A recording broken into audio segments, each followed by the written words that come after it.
যুক্তরাষ্ট্রের তৈরি দূরপাল্লার মিসাইল ব্যবহার করে রাশিয়ার ভিতর হামলা করতে ইউক্রেনকে অনুমতি দিয়েছে জো বাইডেন। তবে ইউক্রেন এমন কোনো সিদ্ধান্ত নিলে তৃতীয় বিশ্বযুদ্ধের সূচনা শুরু হবে বলে হুমকি দিয়ে রেখেছে রাশিয়া। কিন্তু কী কারণে বিদায়ের এই সময় এসে ইউক্রেনকে দূরপাল্লার ক্ষেপণাস্ত্র ব্যবহার করার অনুমতি দিলেন জো বাইডেন, এই বিষয়ে বিস্তারিত উন্মোচন করব ভয়েস অফ ফ্রেন্ডের এই এপিসোডে।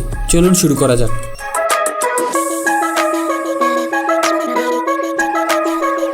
মার্কিন প্রেসিডেন্ট জো বাইডেন ইউক্রেনকে দূরপাল্লার মিসাইল ব্যবহার করে রাশিয়ার উপর হামলা চালানোর অনুমতি দিয়েছেন।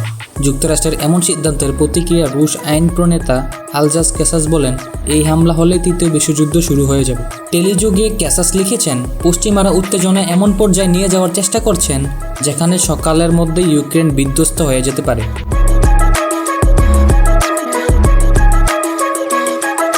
ইউক্রেন যখন যুক্তরাষ্ট্রের দূরপাল্লার দেওয়া মিসাইল হামলা চালাবে, সঙ্গে সঙ্গে পাল্টা হামলা চালাবে রাশিয়া। এক্ষেত্রে কোনো দেরি করা হবে না, আর এটা হবে তৃতীয় বিশ্বযুদ্ধের শুরু হওয়ার সবচেয়ে বড় ধাপ।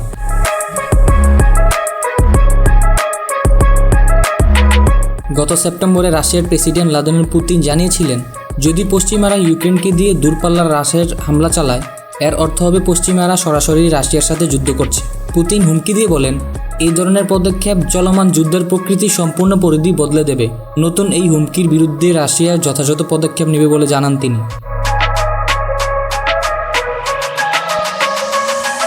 পুতিন আগে জানিয়েছিলেন, পারমাণবিক শক্তি সমৃদ্ধ কোনো দেশের মিসাইল যদি হামলা চালায়, তাহলে রাশিয়া তাদের পারমাণবিক অস্ত্র ব্যবহার করবে। এখন ইউক্রেনের যদি মার্কিন মিসাইলের ব্যবহার করে রাশিয়াতে হামলা চালায়, তাহলে রাশিয়া কী পদক্ষেপ নেবে সেটি এখন দেখার বিষয়।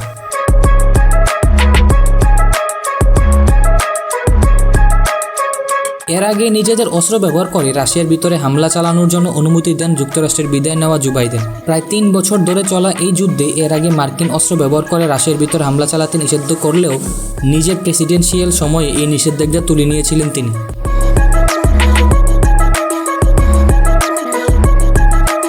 বার্তা সংস্থা রাইটার্সকে ইউক্রেনের প্রেসিডেন্ট সূত্র জানিয়েছে, আগামী কয়েকদিনের মধ্যে রাশিয়ার গভীরে দূরপাল্লার মিসাইল ব্যবহার করে হামলা চালানো হবে। তবে এই বিষয়ে অস্বীকৃত জানিয়েছে মার্কিন প্রেসিডেন্টের হোয়াইট হাউস।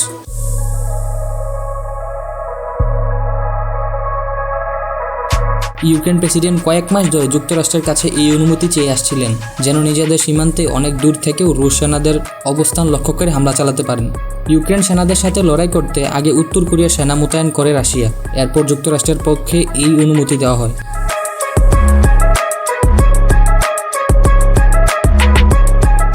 প্রিয় দর্শক, আজ এই পর্যন্তই। চেষ্টা করেছি শুরু থেকে শেষ পর্যন্ত তৃতীয় বিশ্বযুদ্ধের হুমকি রাশিয়ার বিস্তারিত জানাতে। ভিডিওটি কেমন লেগেছে এবং আপনার মতামত থাকলে কমেন্ট করে জানান। তারপর দেখা হচ্ছে পরবর্তী ভিডিওতে। ততক্ষণ পর্যন্ত সবাই ভালো থাকুন, সুস্থ থাকুন। আল্লাহ হাফেজ।